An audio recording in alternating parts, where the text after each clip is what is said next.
Shalom, je suis votre humble serviteur, votre frère Esaïe.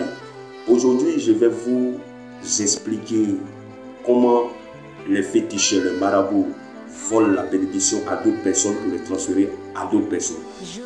Pour commencer cette vidéo, je vais t'apprendre que d'abord, le maître des marabouts et des féticheurs, le diable, qui a établi les marabouts et les féticheurs, leur maître ne peut pas créer quelque chose. Leur maître s'investit dans le mal, et il y a un verset biblique qui nous montre clairement ce que Satan est venu faire sur la terre.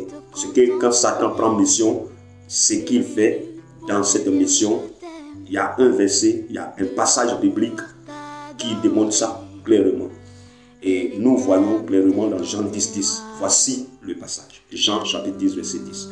La Bible déclare que mais le voleur ne vient que pour égorger, tuer et dérober.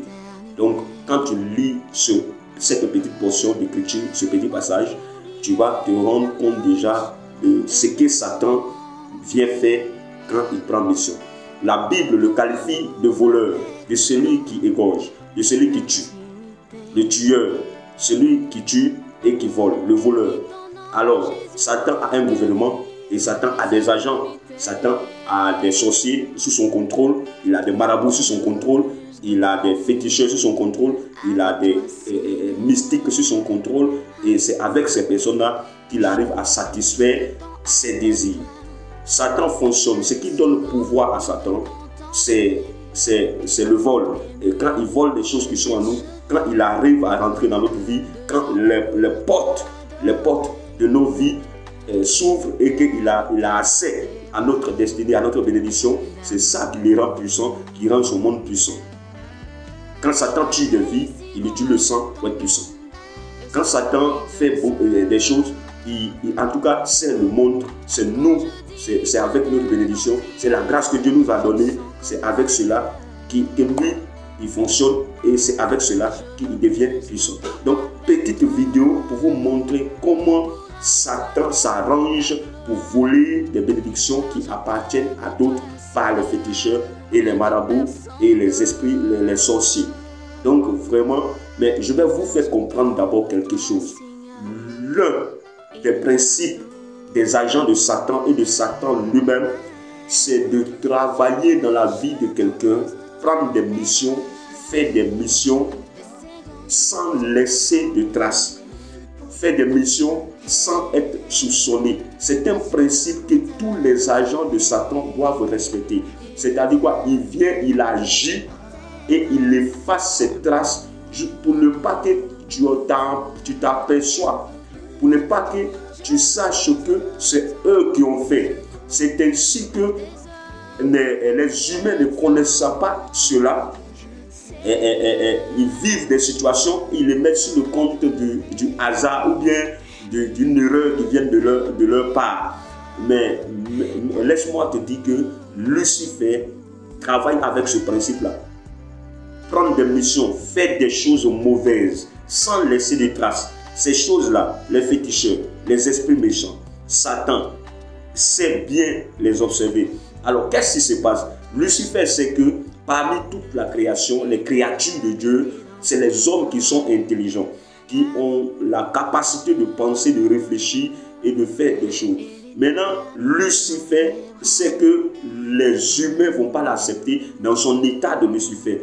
Alors, qu'est-ce qu'il utilise? Il utilise un mot, quelque chose que la Bible définit, qu'on appelle la ruse. Il utilise la ruse. Alors, la ruse, c'est les pièges masqués de l'ennemi. La ruse, c'est les pièges masqués. Donc, tout ça pour ne pas laisser de traces après leur mission, pour ne pas être soupçonné. Il prend la ruse et il met les pièges embellis pour gagner des vies. Donc, c'est comme ça que ça se passe. Donc, aujourd'hui, comment ça se passe? Et quand les gens disent que les féticheurs, les marabouts sont puissants, ce que je suis en train de dire, tous les féticheurs le savent, tous les marabouts le savent, tous les mystiques savent. Ils savent qu'ils ne peuvent pas déclencher une bénédiction sans l'avoir volée. Ils savent qu'ils ne peuvent pas satisfaire leurs clients sans voler quelque part. Mais ce truc-là, c'est profond. C'est profond. Ce qui se passe, c'est profond. Donc, comment ça se passe?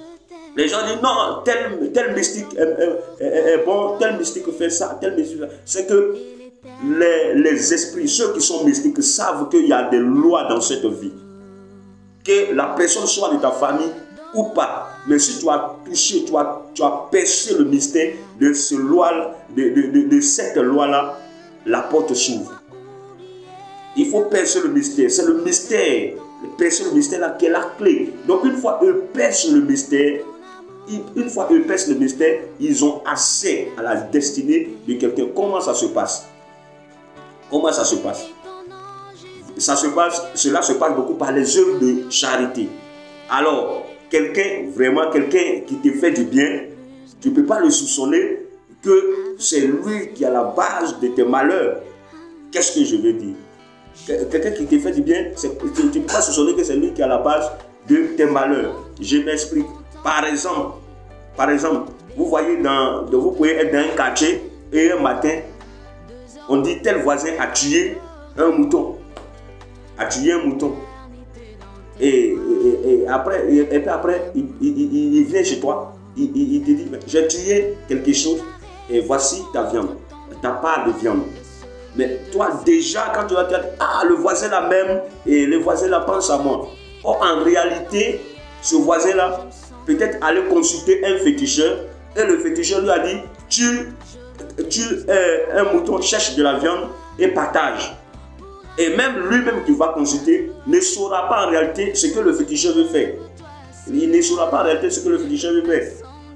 Mais quand il fait ça, et puis après avoir fait ça, on lui dit, bon, on lui montre des cérémonies, on dit, il faut préparer du riz et il faut inviter les personnes, ils vont manger.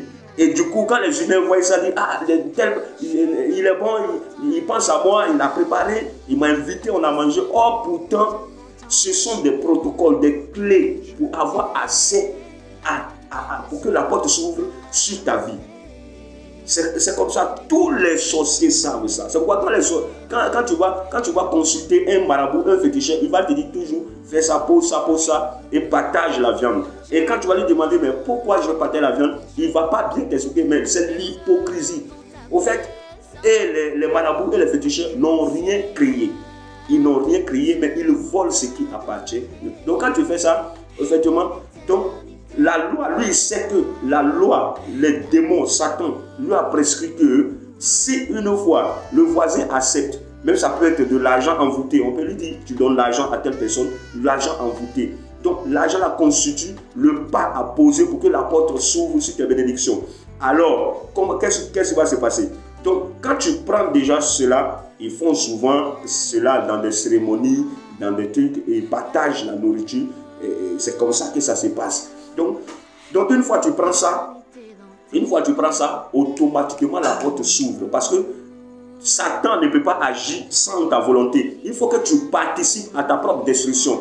Tous les sorciers savent ça. Tous les sorciers savent ça. La Bible déclare que Dieu ne va pas contre quelqu'un. Jésus a dit, je me tiens à la porte, je frappe. Et celui qui ouvre, je rentrerai. Donc Satan, s'il vient, c'est Jésus qui le dit, mais si Satan, lui, il vient, il s'arrête devant toi, il te dit, et c'est moi Lucifer, je vais communier avec toi. Tout de suite, la pensée de l'homme qui est puissant, qui sait, qui connaît le bien et le mal, va refuser. Donc Satan passe par un autre chemin masqué, il ne se présente pas. Lui, il ne se présente pas, mais il présente quelque chose que tu peux aimer, une action que tu peux juger bonne, une action que tu peux juger bonne, et il en profite de cela pour avoir accès à ta banque de bénédiction, la banque de bénédiction de ta vie, et à partir de cela, il commence à satisfaire ses désirs, et si c'est un marabout, il commence à satisfaire ses clients.